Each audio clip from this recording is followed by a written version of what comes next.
Do you guys know that famous story about Derek Redmond? Oh, come on. I believe some of you know this story. Have heard it before.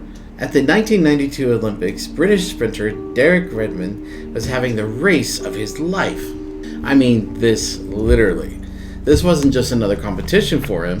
He had fought through injuries, he had fought through years of training, and countless setbacks just to get to this moment. In fact, he had posted the fastest time and round in the first quarterfinal. He had a real shot. And then about 250 meters into that semifinal, that's when everything changed.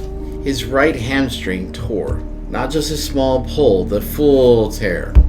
1 second he's sprinting towards the Olympic final, and the next he's collapsed on the track in agony. Medics immediately start running towards him, and this is where the stories would have ended, right here. But no, this is where Derek waves him off. He's like, no, I'm finishing this race. So slowly he got back up to his feet and started limping down the track. I mean, can you imagine how painful this must have been for this guy? In front of everybody in the world, the Olympics, millions and millions of people watching, your dream is over. But somehow you're still moving forward. And suddenly there's a movement in the crowd.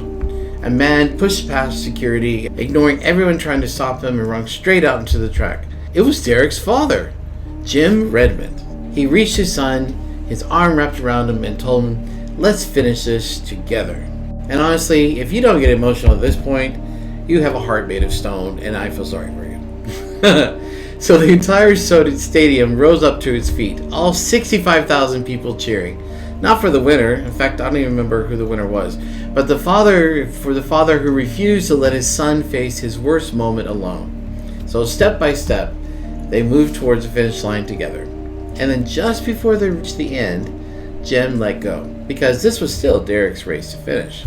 So officially Derek Redmond was disqualified. Is in the record books it actually says did not finish, DNF. But no one remembers that part. What people remember is his courage. And what people really remember is his resilience. And even more so, people remember the father who broke every single rule in his stadium just to stand by his son when he needed him the most.